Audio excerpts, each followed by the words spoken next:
Hello student, very good morning to all of you. Dear student, this is the second lecture for the coordination compound और coordination compound के first lecture में हमने general introduction ligands क्या होते हैं, various type को classification जो है लिगेंड्स की वो हमने करी थी। तो इस लेक्चर में हम बात करने वाले हैं अगेन कुछ और टर्म्स और उसके बाद हम बात करेंगे कैसे आप कोऑर्डिनेशन कंपाउंड्स को नेमिंग दे सकते हैं। तो पहले अगर हम बात करें कोऑर्डिनेशन कंपाउंड एम्बीडेंटेट लिगेंड जो कि हम प्रीवियस लेक्चर में कर चुके हैं, ऐसे ligands which have two different donor atoms and they can coordinate with the central metal atom through two different donor atom। यानी कि ऐसे लिगेंड जिनके पास कोई दो डिफरेंट डोनर एटम हो और वो सेंट्रल मेटल एटम को दोनों ही डोनर एटम की तरफ से क्या कर सकते हैं, इलेक्ट्रॉन को डोनेट कर सकते हैं। फॉर एग्जाम्पल HCl और NCl। HCl में अगर S की तरफ से डोनेट करेगा तो उसको हम बोलते हैं थायोसाइनेटो, अगर N की तरफ से करेगा तो isothiocyanato. Similarly nitrito O, nitrito N अगर N की तरफ से करेगा तो this is called nitrito N। Old nomenclature में इन दोनों को ही नाइट्रो बोलते थे, लेकिन रीसेंट नोमेनक्लेचर जो है IUPAC का अकॉर्डिंग टू 2004 इनको टू डिफरेंट नेम दिए गए हैं, nitrito N and nitrito O। अगर ये ऑक्सीजन की तरफ से कोऑर्डिनेट होता है सेंट्रल मेटल एटम को इधर से डोनेट करता है तो ये नाइट्राइटो O है। सिमिलरली CN साइनाइड या साइनो अगर N की तरफ से डोनेट करता है तो आइसोसाइनो या आइसोसाइनाइड। इस तरीके से हम इनको क्या बोलते हैं, these are called ambidentate ligand या एम्बीडेंट लिगेंड्स, ठीक है, which have two different donor atom. Similarly, there is another class of ligand that is called flexident ligands। And what are flexident ligand, देखने में तो ये इन जैसे ही लगते हैं बट दोनों में थोड़ा सा डिफरेंस होता है कि फ्लेक्सीडेंट लिगेंड्स क्या होते हैं, ऐसे ligands which again have two different donor atom with at least two lone pair of electron. Means ऐसे लिगेंड्स जिनके पास कम से कम या तो दो डिफरेंट डोनर एटम हो और उनके पास दो लोन पेयर ऑफ इलेक्ट्रॉन भी हो, ऐसे लिगेंड्स को हम क्या बोलते हैं, फ्लेक्सीडेंट लिगेंड्स। ऐसे ligands they can coordinate with the metal atom, central metal atom through single bond। मतलब वो क्या कर सकते हैं, सिर्फ एक इलेक्ट्रॉन पेयर ऑफ भी डोनेट कर सकते हैं। अगर ऐसा करेंगे तो वो मोनोडेंट की तरह बिहेव करेंगे। अगर हम इनकी बात करें, एम्बीडेंट जो लिगेंड होते हैं वो मोनोडेंट लिगेंड होते हैं। मतलब बेशक दो डोनर साइट होती हो लेकिन वो डोनेट किसी एक डोनर साइट के थ्रू ही करते हैं, ठीक है। ये वाले लिगेंड जो होते हैं they have two different donor atom, but ये डोनर एटम दो डिफरेंट होने के साथ साथ इलेक्ट्रॉन पेयर एक एटम से भी कर सकते हैं, दोनों एटम से भी कर सकते हैं। They can coordinate with metal atom with one atom या वन डोनर एटम, तो उस टाइम पे वो नॉन चिलेटेड कॉम्प्लेक्स बनाएंगे। चिलेट का मतलब होता है रिंग बनना, जब कोई रिंग बनता है, जैसे अभी यहाँ पर एग्जाम्पल है। और जब वो दो डिफरेंट डोनर एटम से सेंट्रल मेटल एटम की तरफ कोऑर्डिनेट करते हैं तो वो चिलेट की फॉर्मेशन करते हैं, जैसे कि CO3 SO3 NO3 NH2 NH2। देखिए यहाँ पर मैंने ये लिगेंड लिखा हुआ है NH2 NH2।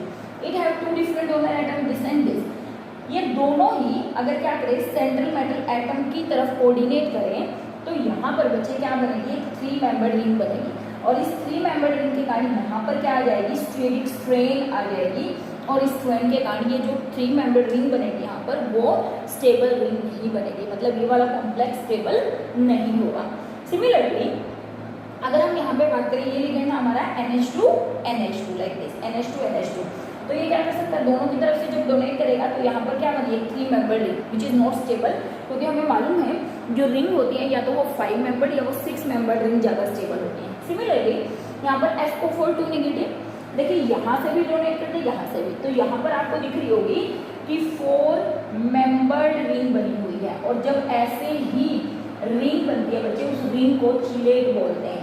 इस रिंग को क्या बोलते हैं, चिलेट। और ऐसे लिगेंड्स जो चिलेट की फॉर्मेशन करते हैं, ऐसे कॉम्प्लेक्स को हम क्या बोलते हैं, चिलेटिंग लिगेंड्स, जो चिलेट बनाते हैं। लेकिन ये जो रिंग बनती है, ये जो चिलेट्स बनते हैं, ये एक्चुअली में डिपेंड करता है कि कितने मेंबर्ड चिलेट बने हुए हैं, कितनी मेंबर्ड रिंग बनी हुई है। 3 और 4 मेंबर्ड रिंग स्टेबल नहीं होती, स्ट्रेन के कारण वो टूट जाती हैं। 4 मेंबर्ड के बाद 5 और 6 मेंबर स्टेबल होती है, 7 8 मेंबर रिंग भी स्टेबल नहीं होती क्योंकि उनके अंदर फ्लेक्सिबिलिटी आ जाती है। जब हम चिलेट्स करेंगे तो उसमें थोड़ा सा और डिस्क्राइब करेंगे। तो एम्बीडेंट और फ्लेक्सीडेंट लिगेंड में थोड़ा सा डिफरेंस है कि दोनों के पास दो डोनर एटम होते हैं, लेकिन इसमें चिलेट नहीं बनता, ये हमेशा मोनोडेंटेट होते हैं। ये मोनोडेंटेट की तरह भी बिहेव कर सकते हैं, but they can behave as bidentate ligand as well. और जब ये बाइडेंटेट लिगेंड की तरह बिहेव करते हैं तो उस कंडीशन में चिलेट बनाते हैं, और ये जो चिलेट यहाँ से बनते हैं वो स्टेबल चेलेट नहीं भी हो सकते हैं, हो भी सकते हैं अगर डोनर एटम के पास जो रिंग बना रहे हैं अगर वो रिंग क्या हो, थोड़ी सी बड़ी हो, तो that is called flexidentate ligand. ठीक है, उसी तरीके से there is another type of ligand that is bridging ligand.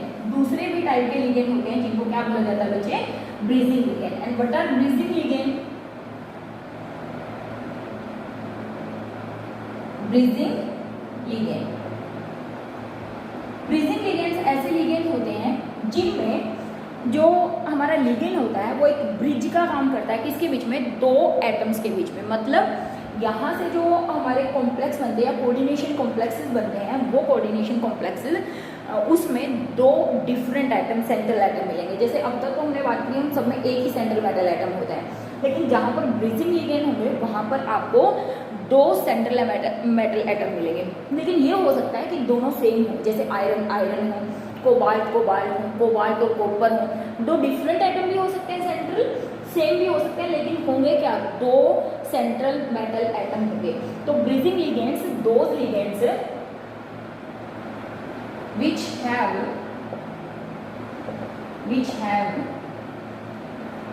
one or two donor atom. देखिए एक भी हो सकता है डोनर एटम और दो भी हो सकते हैं, but they must have at least two pair of electron। ठीक है, लेकिन उनके पास क्या होने चाहिए, दो पेयर ऑफ इलेक्ट्रॉन होने चाहिए। जैसे अगर मैं कॉम्प्लेक्स आपको बना के दिखाऊं, जैसे मैंने कहा H2O4 FeOH OH Fe H2O4 and SO4। देखिए बच्चे ये एक आप बोल सकते हो ब्रीजिंग कॉम्प्लेक्स है। ये कैसा कॉम्प्लेक्स है, एक ब्रीजिंग कॉम्प्लेक्स है, मतलब ऐसा कॉम्प्लेक्स जिसमें ब्रिज बना हुआ है। जिसमें यहाँ पर आप देख रहे हो दो आयरन है, मतलब दो सेंट्रल मेटल एटम है। यहाँ पर ये जो ऑक्सीजन है, एक्चुअली में इसको अगर ऐसे लिखें सही तो ज़्यादा बेहतर रहेगा, लाइक दिस। तो ऑक्सीजन के पास क्या होते हैं, इधर भी लोन पेयर है, इधर भी लोन पेयर है, OH में, है ना। तो ये इसको डोनेट कर रहा है और इधर से इसको डोनेट कर रहा है, लाइक दिस।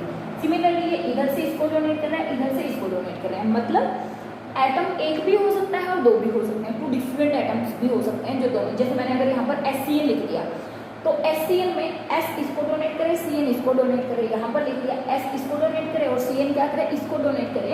तो ऐसे लिगेंड्स को क्या बोलते हैं, ब्रीजिंग लिगेंड, जिनके पास वन या टू डिफरेंट डोनर एटम्स हो सकते हैं, बट अगर एक है तो एटलीस्ट उसके पास दो पेयर ऑफ इलेक्ट्रॉन होने चाहिए। That must have two pair of electron to donate. अगर दो डिफरेंट एटम है तो ऑब्वियस उनके पास तो हो गई सेपरेट, जैसे HCN के पास थे, एक इधर से डोनेट कर रहा था, एक इधर से डोनेट कर रहा था। तो इस तरीके से उनके पास क्या होना चाहिए, two different lone pair of electron which can donate. तो ऐसे कॉम्प्लेक्स को ब्रीजिंग कॉम्प्लेक्स, और ऐसे लिगेंड्स को जो ब्रीजिंग बनाते हैं उनको ब्रीजिंग लिगेंड्स बोलते हैं। ऐसे लिगेंड्स को ब्रीजिंग लिगेंड्स बोलते हैं। ठीक है, सिमिलरली अगर हम बात करें ब्रीजिंग लिगेंड के बाद, क्योंकि नेमिंग भी हमें करनी है ब्रीजिंग की, तो इसको भी थोड़ा सा इसीलिए मैंने आपको करवा दिया है। नेक्स्ट अगर हम बात करें होमोलैप्टिक और हेटेरोलैप्टिक कॉम्प्लेक्सेस क्या होते हैं, होमोलैप्टिक एंड हेटेरोलैप्टिक कॉम्प्लेक्सेस। हेटेरोलैप्टिक कॉम्प्लेक्सेस, देखिए बच्चे वैसे तो हमने कहा कैटायनिक, एनायनिक और न्यूट्रल, तीन तरीके के कोऑर्डिनेशन कॉम्प्लेक्सेस होते हैं। उसी के साथ साथ होमोलैप्टिक और हेटेरोलैप्टिक भी एक टाइप ऑफ क्लासिफिकेशन आप बोल सकते हो कॉम्प्लेक्सेस की। होमो का मतलब देखिए क्या होता है, सेम। होमो का मतलब क्या होता है, सेम। ठीक है, हेटेरो का मीनिंग क्या होता है, डिफरेंट। इसका मतलब अगर सेंट्रल मेटल एटम को सराउंड करने वाले सारे के सारे लिगेंड्स एक जैसे हों तो उसको हम बोलते हैं होमोलैप्टिक कॉम्प्लेक्सेस। अगर सेंट्रल मेटल एटम को सराउंड करने वाले सारे के सारे लिगेंड्स एक जैसे ना हो, ऐसे कॉम्प्लेक्सेस को हम क्या बोलते हैं, हेटेरोलैप्टिक कॉम्प्लेक्सेस बोलते हैं। जैसे मैं कहता हूँ CO Cl2 NH3 4Cl, ये कॉम्प्लेक्स है। तो मुझे अगर आप यहाँ पे बात करेंगे, ये जो सेंट्रल मेटल एटम है, सेंट्रल मेटल एटम या आयन, इसको सराउंड करने के लिए यहाँ पर अगर मैं इसको ऐसे लिखूँ, मैंने कहा यहाँ पर क्या है NH3, यहाँ पर क्या है NH3, मैंने कह दिया यहाँ पर Cl, यहाँ पर Cl, यहाँ पर NH3 लाइक दिस। अगर मैं यहाँ पर देख रही हूँ तो इस सेंट्रल मेटल एटम को सराउंड करने वाले सारे लिगेंड्स एक जैसे नहीं है, डिफरेंट लिगेंड है, तो उसको हम क्या बोलते हैं, heteroleptic ligand complexes. If all the ligands surround the central metal atom या ion are not same, such type of complexes are called heterolaptic complexes। लेकिन अगर इसी को मैं ऐसे लिख दूं CONH3 3 पॉजिटिव, तो यहाँ पे ये जो कोबाल्ट है इसको सराउंड करने वाले 6 के 6 लिगेंड्स क्या हैं, सेम है। ऐसे कॉम्प्लेक्स को क्या बोलेंगे, homoleptic complexes. If all the ligands surrounding the central metal atom are same, such type of complexes is called homoleptic complexes. ठीक है, सिंपल सा कॉन्सेप्ट है होमो और हेट्रोलैप्टिक का। उसके साथ साथ अगर हम बात करें what is coordination number, what is coordination number, coordination number क्या होता है। तो बच्चे कोऑर्डिनेशन नंबर हम सॉलिड्स फील्ड में भी पढ़कर आए हैं कि कोऑर्डिनेशन का मतलब होता है नियरेस्ट नेबर कितने होते हैं। ठीक है, वहाँ पर क्योंकि हम एटम्स की बात करते हैं, यहाँ पर हम बात करते हैं कि सेंट्रल मेटल एटम को कोऑर्डिनेशन एंटिटी के अंदर जितने भी लिगेंड सराउंड करके रखे होते हैं उनको हम उसका कोऑर्डिनेशन नंबर बोलते हैं। देखिए अगर मैं यहाँ पर बात करूँ 2 क्लोरीन और 4 अमाइंस अमोनिया, इसको सराउंड करके रखे, इसका मतलब कितना कोऑर्डिनेशन नंबर हुआ 6। मतलब सिंपल सा कॉन्सेप्ट है, इस कोऑर्डिनेशन एंटिटी के अंदर जितने भी लिगेंड सेंट्रल मेटल एटम को सराउंड करते हैं that is called its coordination number. तो यहाँ पर कोऑर्डिनेशन नंबर क्या हुआ 6, यहाँ पर भी कोऑर्डिनेशन नंबर क्या हुआ 6। मोस्ट प्रोबेबली हमारे सिलेबस में जितने भी लिगेंड्स हैं उनको हम क्या बोलते हैं, मोस्ट वहाँ पे कोऑर्डिनेशन नंबर या तो 6 मिलेगा या 5 मिलेगा या 4 मिलेगा। 5 के भी कुछ ही कॉम्प्लेक्सेस हैं, मतलब हमारे सिलेबस में मोस्ट प्रोबेबली जो स्टडी है वो 6 यानी कि ऑक्टाहेड्रल और 4 यानी कि स्क्वायर प्लेनर या टेट्राहेड्रल कॉम्प्लेक्सेस की है। ठीक है, 5 हो गए तो TPP स्ट्रक्चर हो जाएगा। तो CONH3 मीन्स कोऑर्डिनेशन नंबर का मतलब क्या हो गया, number of ligands surrounding the central metal atom या ion is called coordination number. ठीक है, देखिए बच्चे अगर मोनोडेंटेट लिगेंड है तो हमने डायरेक्ट लिगेंड्स को काउंट किया और लिख दिया कि भाई ये कोऑर्डिनेशन नंबर है। लेकिन देखिए अगर ऐसे कॉम्प्लेक्स आ गया COEN2 Cl2 En न्यूट्रल होता है तो एक ऑक्सीजन हम बाहर लिख देते हैं। ठीक है, देखिए इस कॉम्प्लेक्स में अगर आप देखेंगे बच्चे ये जो En है ये मैंने कहा था किसके लिए होता है, ये होता है इसके लिए NH2 CH2 CH2 NH2 मतलब इथाइलिन डाइअमाइन। ठीक है ना, इथाइलिन डाइअमाइन या इथेन 1,2 डाइअमाइन। और ये अगर आपको याद हो ये एक एम्बिडेंट लिगेंड है जो कि 2 डोनर साइट जिसके पास होती है। इसका मतलब ये यहाँ से जब कनेक्ट हो रहा है तो 2 डिफरेंट डोनर साइट ये बना रहा है। तो यहाँ पे इसका मतलब ये कैसा लिगेंड है, ये चेक करना पड़ेगा, ये बाइडेंटेट लिगेंड है। मतलब एक 2 इलेक्ट्रॉन पेयर के साथ डोनेट करेगा, मतलब 2 के साथ डायरेक्टली टच होगा तो 2 कितने के साथ, 4 के साथ। तो यहाँ पे 4 और 2 6, मतलब यहाँ पर भी कोऑर्डिनेशन नंबर कितना होगा 6 होगा। तो इस बात को ध्यान रखना है। अगर ऐसे ही होगा CO ट्राई-EN3 डाई-EN थ्राइस, तो उस कंडीशन में बच्चे यहाँ पर आप चेक करिए डाई-EN क्या होता है, इथाइलिन डाई-इथाइलिन ट्राइअमाइन है ना, जिसमें क्या हो ट्राइअमाइन का मतलब ये क्या है, ट्राइडेंटेट लिगेंड है। This is a tridentate ligand. अगर ट्राइडेंटेट है तो मतलब एक जो है वो कितने करेगा, 3 डोनेट करेगा। तो सॉरी मुझे यहाँ पे कितने लिखने पड़ेंगे, 2, क्योंकि एक structure let me draw the structure. Dien है ethylene डाइअमीन NH2 CH2 CH2 NH CH2 CH2 NH2 means ये NH2 ये central metal atom coordinate.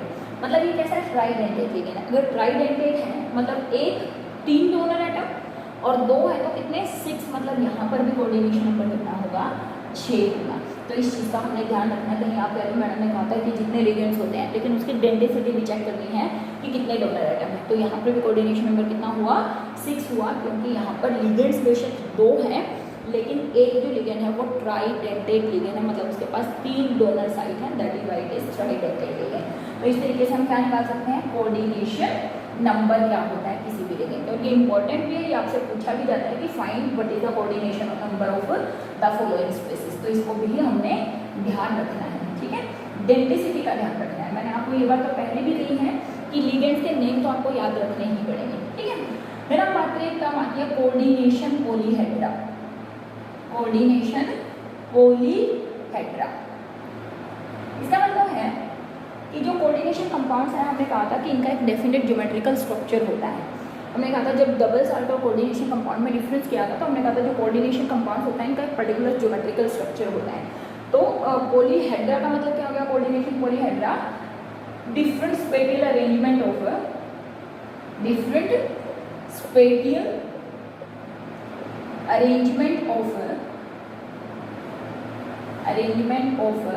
ligands around central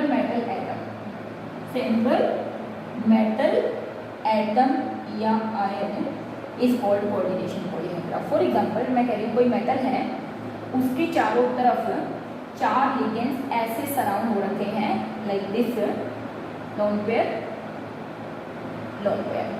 तो मैं कहूँ कि इसका जो स्ट्रक्चर है वो क्या है, tetrahedral, it have a tetrahedral structure.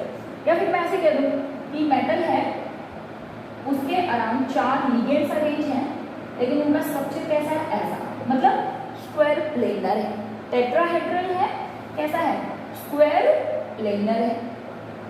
या मैं कह दूँ कि 6 लिगेंड्स हैं सेंट्रल मेटल एटम के अराउंड, और वो 6 लिगेंड्स ऐसे अरेंज हो रखे हैं, यानी कि किस चीज़ की फॉर्मेशन हो रखी है, formation of a octahedral complexes. किसकी फॉर्मेशन हो रखी है, formation of a octahedral complexes, means depending upon the arrangement of atoms around central metal atom in 3 dimensional space is called coordination polyhedra. और कोऑर्डिनेशन पॉलीहेड्रा मीन्स ज्योमेट्री को बताता है कि कोई भी सेंट्रल मेटल एटम को लिगेंड सराउंड करके उसकी कैसी ज्योमेट्री बनती है, जिसमें क्या हो, रिपल्शन लीस्ट हो और स्टेबिलिटी क्या हो, मैक्सिमम हो। तो इस तरीके से different arrangement of atoms around different arrangement of ligand atoms, जो भी एटम्स तो आयंस भी हो सकते हैं, मतलब लिगेंड्स हो सकते हैं, आयनिक भी हो सकते हैं, न्यूट्रल भी हो सकते हैं, कैटायनिक भी हो सकते हैं, वो तो हमने बात कर ली। अराउंड सेंट्रल मेटल एटम या आयन इन 3 डायमेंशनल स्पेस, यानी कि स्पेटियल अरेंजमेंट, यानी कि arrangement of atoms in space is called coordination polyhedra, that is called coordination polyhedra. समझ में आ रही होगी ना, तो इसको बोलते हैं। तो student, these are some of the terms which we have to use in coordination chemistry, जिसमें कोऑर्डिनेशन अगर, अच्छा आप चाहें तो एक ऑक्सीडेशन स्टेट भी कर सकते हैं कि कैसे फाइंड आउट कर सकते हैं। ऑक्सीडेशन स्टेट फाइंड आउट करने के लिए मुझे सबसे पहली चीज़ हमें क्या ध्यान रखनी है कि हमारे जितने भी लिगेंड्स हैं उनके ऊपर कितना चार्ज होता है। मीन्स किसी लिगेंड के ऊपर एक चार्ज है, कोई लिगेंड न्यूट्रल है, किसी के ऊपर कोई चार्ज नहीं है। बहुत सारे मैंने कहा ऐसे लिगेंड्स हैं जो न्यूट्रल होते हैं, जैसे कि वाटर है, अमाइन है, CO है, LO है, उसी के साथ साथ इथाइलिन डाइअमाइन है, इथाइलिन ट्राइअमाइन है, ट्राइइन, डाइइन, टेट्राइन, ठीक है ना, EDT है, A है।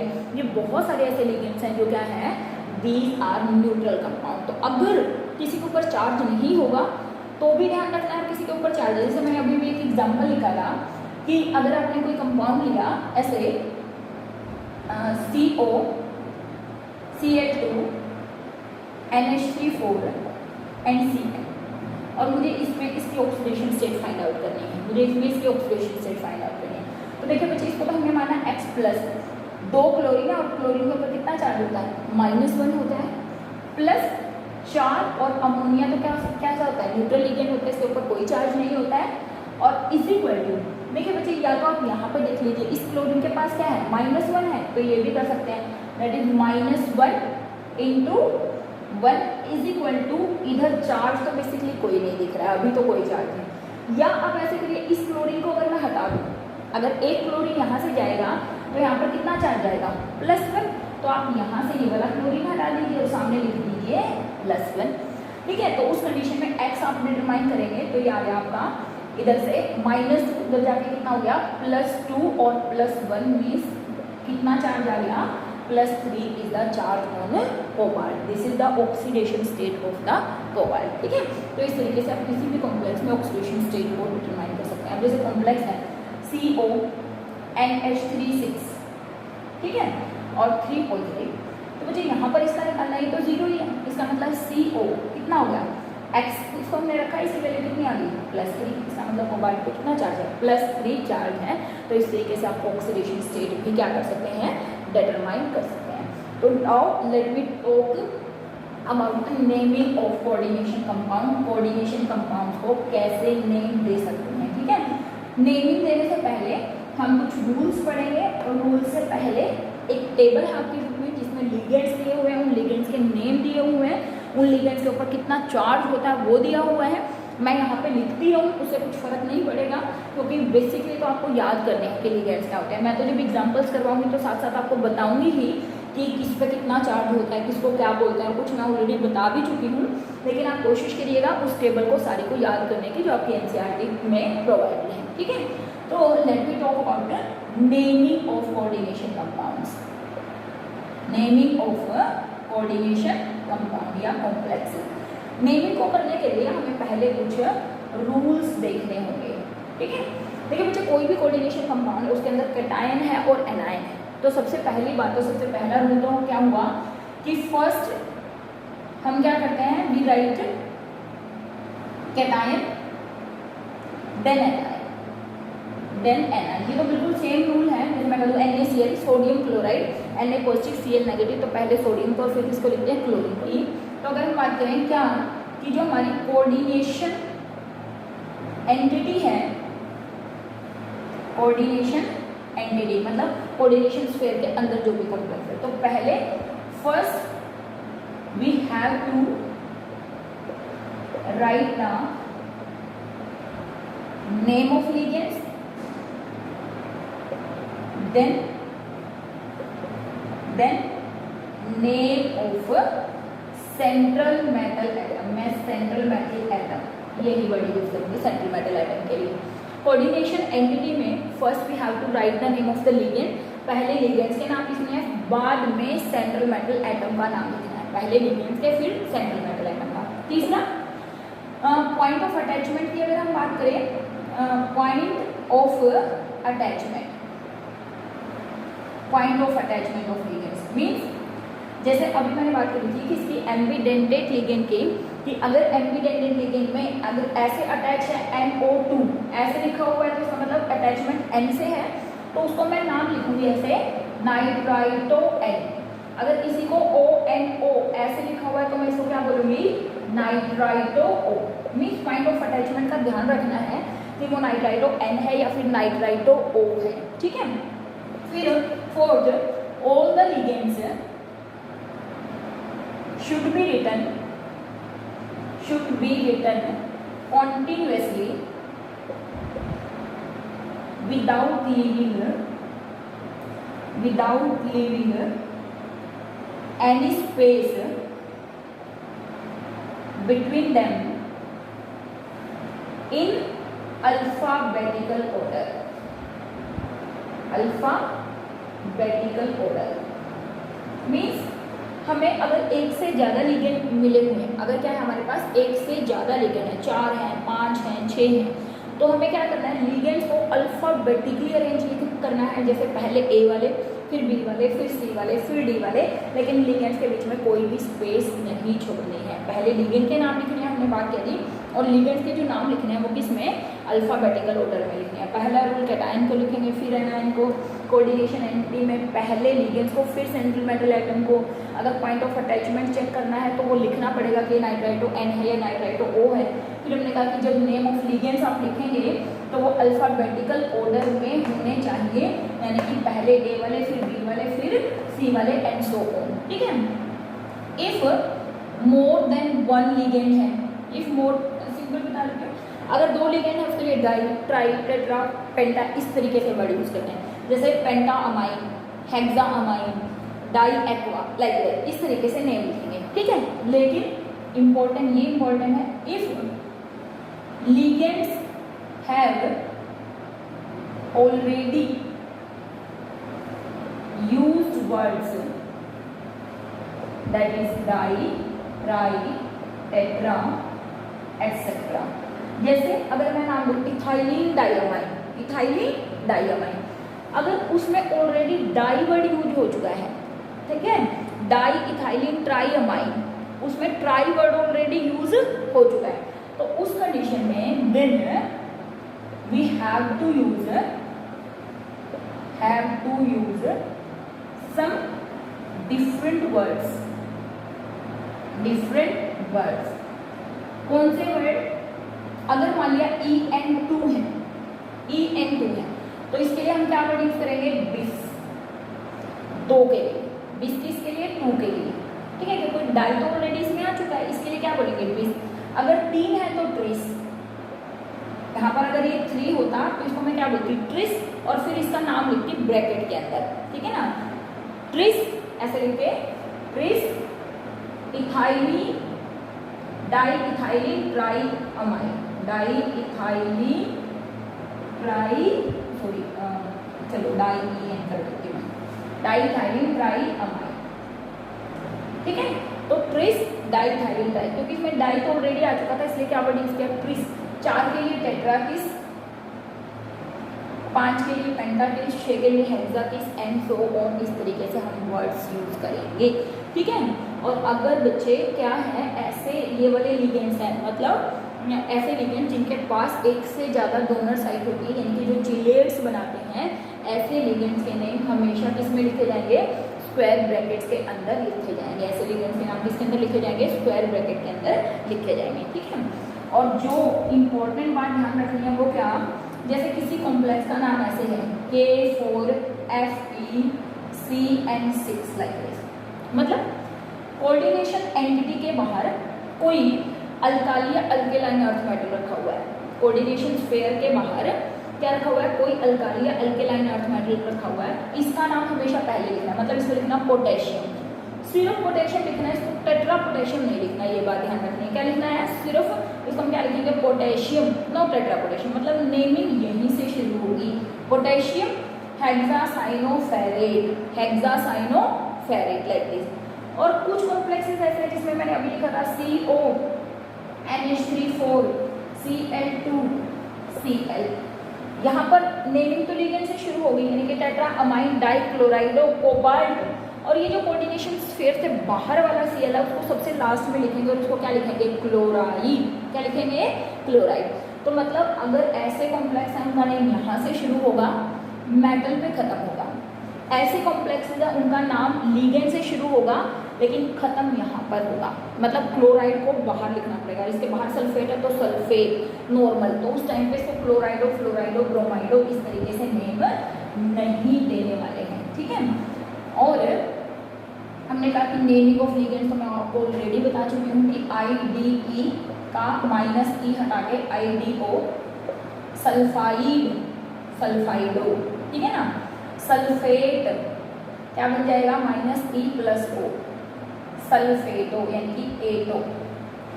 अगर क्या है IDE तो -E+O, IDO, सल्फाइटो, ब्रोमाइडो, क्लोराइडो, नाइट्रेटो, सल्फेटो, ठीक है। इस तरीके से हमें यूज करना है वर्ड्स को, ठीक है। और उसके बाद नेक्स्ट आप लिख सकते हो कि oxidation number,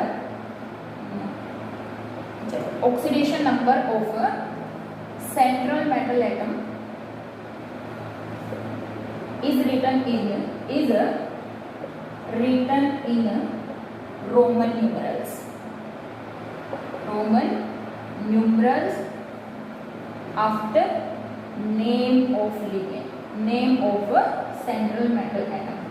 central metal atom का नाम लिखा, उसके पीछे हमें रोमन न्यूमरल्स में क्या लिखना होगा? सेंट्रल मेटल एटम की ऑक्सीडेशन स्टेट कितनी है। जैसे कोबाल्ट 3 तो रोमन न्यूमरल में हम लिख देंगे कोबाल्ट 3, कोबाल्ट 3 लाइक दिस, ठीक है, ब्रैकेट में लिख के। तो इस तरीके से रोमन न्यूमरल में, ठीक है। And the last very important rule for anionic complexes, for anionic complex, यानी कि ऐसे कॉम्प्लेक्सेस जो एनाइनिक हो उनके लिए क्या करते हैं? एनाइनिक कॉम्प्लेक्सेस के लिए क्या करते हैं बच्चे? मेटल के पीछे ATE वर्ड यूज करते हैं मेटल के पीछे, जैसे ferrate, cobaltate, nickelate, argentate. Means metal जो होगा अगर एनायनिक कॉम्प्लेक्स है तो मेटल के बाद ATE वर्ड यूज करेंगे। और फॉर कैटायनिक और न्यूट्रल कॉम्प्लेक्सेस हम सिंपल मेटल का नाम लिखते हैं, ठीक है ना। अगर आयरन है तो आयरन, कॉपर है तो कॉपर, कोबाल्ट है तो कोबाल्ट, निकल है तो निकल। कैटायनिक और न्यूट्रल के लिए सिंपल मेटल लिखते हैं, न्यूट्रल कॉम्प्लेक्स, और अगर एनायनिक है तो मेटल के बाद ATE लिख देते हैं। ये जितने भी रूल्स मैंने आपको यहाँ पर लिखाए हैं, टू बी वेरी ट्रू, ये समझ में तो जब आएंगे जब हम एग्जाम्पल्स करेंगे, ठीक है बच्चे। नेक्स्ट लेक्चर में हम बात करेंगे, इनको एक बार रूल्स को पढ़ लीजिए, लिगेंड्स के नेम्स को पढ़ लीजिए, उनको याद कर लीजिए, उनका ऑब्जर्वेशन नंबर, फिर उनके ऊपर कितना चार्ज है वो बात याद कर लीजिए। नेक्स्ट लेक्चर में जब हम नेमिंग करेंगे तो आपको एक एक चीज़ बिल्कुल क्लियर हो जाएगी। तो ये rules please check it out, और फिर जब हम एग्जाम्पल्स करेंगे तो आप आसानी से इन सब के साथ कोरिलेट कर पाएंगे अपने आप को। तो मिलेंगे बच्चों नेक्स्ट लेक्चर में, तब तक हैव अ नाइस डे।